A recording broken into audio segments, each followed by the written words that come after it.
Imagine this. You are 7 years old. It's evening. Your parents are sitting at the kitchen table. The atmosphere is heavy. Your dad puts an envelope on the table. Your mom sighs, rubs her temples. Their voices start to rise. You don't understand the words. Mortgage, interest, late fee. But you understand the feeling. Your stomach twists into a knot. You hold your breath. Your brain records a message. When money comes up, bad things happen. Or maybe it was different. You were in the grocery store checkout line. You grabbed a candy bar or a toy. Your mom snatched it from your hand and hissed, "Put that back. We don't have money for that." People stared. Your face burned hot with shame. That day, you learned a lesson. Wanting things is shameful. Or maybe it was the opposite. Your dad drove home a brand new car. Every 2 years, he'd say money is for spending. You only live once. Meanwhile, unopened credit card bills piled up on the counter like a tower of doom. And whenever the phone rang during dinner, nobody answered it. Here's the brutal truth. You are likely still managing your money. Exactly like that 7-year-old. It doesn't matter if you make $50,000 or $500,000. Your bank balance isn't determined by your income. It is determined by the story you heard. At that kitchen table 30 years ago, my name is Dean. I spend way too much time obsessing over why smart adults turn into irrational children the moment money is involved. If you have ever resolved to save money, only to fail within a week, or felt guilty for spending money you have, or told yourself, "I'm just bad with money," hit that subscribe button, because today we are going to prove that it's not your fault, but it is your problem to fix. We aren't talking about stocks or budgeting hacks today. We are talking about the invisible code running in your brain. In financial psychology, they call it your money script. And I'm going to show you why this code is stronger than your willpower and why downloading another budget app won't save you until you rewrite it. The term money script comes from Dr. Brad Klontz, a financial psychologist. In a landmark 2011 study published in the Journal of Financial Therapy, he analyzed thousands of people and found something startling. Most of our adult financial behaviors are driven by unconscious beliefs formed in childhood, usually before age 12. Think of a money script, like a background app on your phone. It runs silently, drains your battery, and controls your GPS without you even knowing it's open. And here is the kicker. You didn't write the code. Your parents did, and they copied it from their parents. It's buggy legacy software, and it's running your life. Klontz identified 4 main types of money scripts. Which one are you? 1. Money avoidance. Money is dirty. Rich people are greedy. I don't deserve money. If you have this script, you unconsciously sabotage your own success. You ignore bank statements. You delay invoicing clients. You give money away when you can't afford to. You might believe that being poor makes you better or more moral than being rich. 2. Money worship. Money will solve all my problems. If I just had more money, I'd finally be happy. This sounds logical, but it's a trap. People with this script are never satisfied. They chase more forever. They often overwork and overspend because they are trying to buy an emotion that money can't sell. 3. Money status. My net worth is my self-worth. If I don't have the best car, people won't respect me. This is the keeping up with the Joneses script.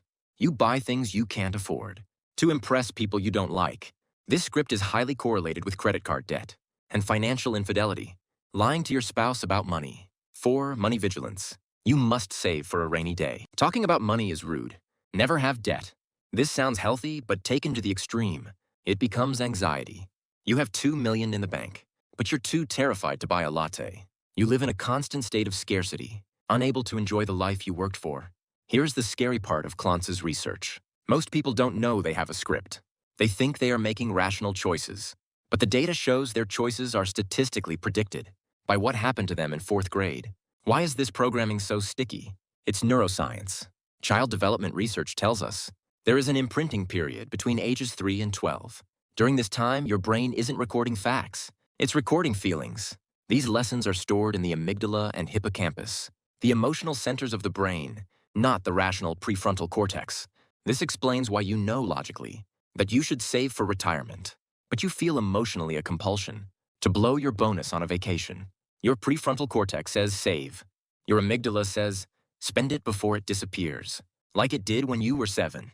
And the amygdala usually wins. A 2019 study from Cambridge University Press titled "The Origins of Financial Behaviors" followed 12,000 children into adulthood. The conclusion? Money habits are largely set by age 7. By 1st grade, the die is cast. This research was so compelling, that the UK's Money Advice Service changed their entire policy to focus on financial education for young children, realizing that fixing adults is 10x harder. There is also observational learning. Kids don't listen to what you say. They watch what you do. If you tell your kid saving is important, but then you have a panic attack every time a bill arrives, the kid learns money panic. They absorb the vibe, not the vocabulary. Let's look at the generational damage. This isn't just about you. It's about your family tree. According to the Federal Reserve Bank of St. Louis 2020, about 50% of the variation in wealth among siblings can be explained by their parents' financial behaviors and attitudes, not just inheritance. It means the vibe you inherited is worth half your net worth. Let's do some math to see the cost of a bad money script. Imagine two families. Both earn a combined household income of $80,000. Family A, the YOLO script. Script, money is for enjoyment. You can't take it with you. They save 2% of their income 1 in 600 year. They drive new cars. They eat out 4 times a week. After 30 years at 7% returns $161,000. Family B, the safety first script. Script, money is security. They save 15% of their income 12,000 year. Same income. Same 30 years. After 30 years at 7% returns $121 million. The difference? Over 1 million. Same job. Same salary. Same economy. The only difference is the software running in their heads. And here is the tragedy. Family A's kids will likely copy Family A. Family B's kids will copy Family B. This is how the wealth gap widens. It's not just policy. It's psychology passing from generation to generation. Like a genetic trait. Let's meet Sarah and David. Sarah, 32, marketing manager, makes $72K. Her dad was a construction worker. Feast or famine. When he had money, he bought everyone gifts. When work dried up, the lights got cut off. Sarah's script, spend it while you have it, because it might be gone tomorrow. She makes good money now, but her checking account is always hovering near zero. As soon as a paycheck hits, her anxiety spikes until she spends it down. Why?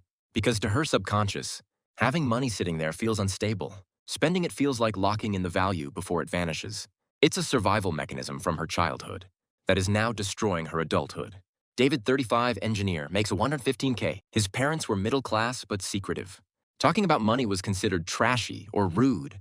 David's script, money avoidance secrecy. He makes 6 figures but has never set up a budget. He contributes 3% to his 401k because that was the default setting, and he's too anxious to log in and change it. He has never met a financial advisor because talking about money makes him physically nauseous. The cost. By underinvesting for just 10 years, he has already lost out on potentially $200,000 of compound interest, compared to if he had just maximized his 401k. His parents' politeness cost him $250,000. What does it feel like to live inside a bad money script? It feels like you are in the passenger seat of a car that is driving itself. You scream, turn left, save money. But the car turns right and buys a $200 pair of sneakers. You feel a momentary rush of relief dopamine, followed immediately by a crash of shame. And shame is the fuel for the fire. Shame makes you want to hide. Hiding leads to more avoidance. Avoidance leads to more financial mess. It is a cycle. Or maybe you are David. It feels like a low-level hum of anxiety. You have unread emails from your bank. You have a stack of mail you haven't opened. You tell yourself you are busy, but deep down you know you are scared. And we have to stop blaming ourselves and look at the system. The system is designed to exploit your scripts. Financial literacy in schools? Non-existent. According to the Council for Economic Education 2024, only about half of U.S. states require a personal finance course to graduate. We teach kids that mitochondria is the powerhouse of the cell, but we don't teach them what an APR is or how a credit score works. So who fills the void? Marketers. The entire advertising industry is built to hack your money scripts. You deserve it. Triggers money status. Don't miss out. Triggers money worship. 0% APR for 12 months. Triggers money avoidance. Deal with the pain later. Corporations spend billions hiring psychologists to push your buttons. You are bringing a knife to a gunfight. So is it hopeless? No. You can rewrite the code, but you can't do it by just trying harder. You need a system. Here are 3 strategies to debug your brain. Strategy 1, the code review. You can't fix a bug you can't see. Take 30 minutes this weekend. Write down these 3 things. Phrases. What did your parents say about money? Money doesn't grow on trees. Rich people are crooks. We can't afford that. Feelings. How did money make you feel as a kid? Scared, ashamed, excited, confused? Patterns. How did your parents act? Frugal, flashy, secretive? Once you see it on paper, you separate you from it. You realize, oh, I'm not bad with money. I'm just running the Scarcity 1.0 software.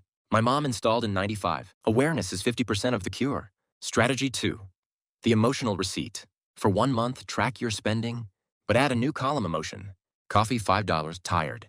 Online shopping $80, bored, stressed. Groceries $150, calm.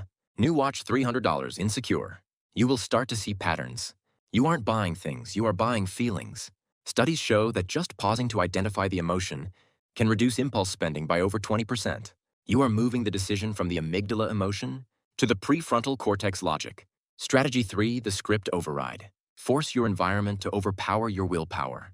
If your script is spend it while you have it, automate your savings. Have 15% of your paycheck go to a separate bank account at a different bank before you even see it. If you don't see it, the script can't trigger. If your script is money is secretive, force a conversation. Tell one trusted friend or your partner your exact salary and debt number this week. It will be terrifying. Your heart will race. That means it's working. You are breaking the taboo. Let's wrap this up. Your bank account is not a reflection of your intelligence. It is a reflection of your programming. But now you know the code exists. You can't change what you heard at the kitchen table when you were 7, but you can decide what is said at your kitchen table tonight. You are the transition generation. You can either pass the buggy code down to your kids, or you can patch it. The greatest inheritance you can leave your children isn't a trust fund. It's a healthy relationship with money. Do the code review this weekend. It's uncomfortable, but it's worth $1 million, literally. If this video turned a light bulb on for you, hit like and subscribe. And send this to a friend who refuses to talk about money. Breaking the silence is step 1. Thanks for watching. See you in the next one.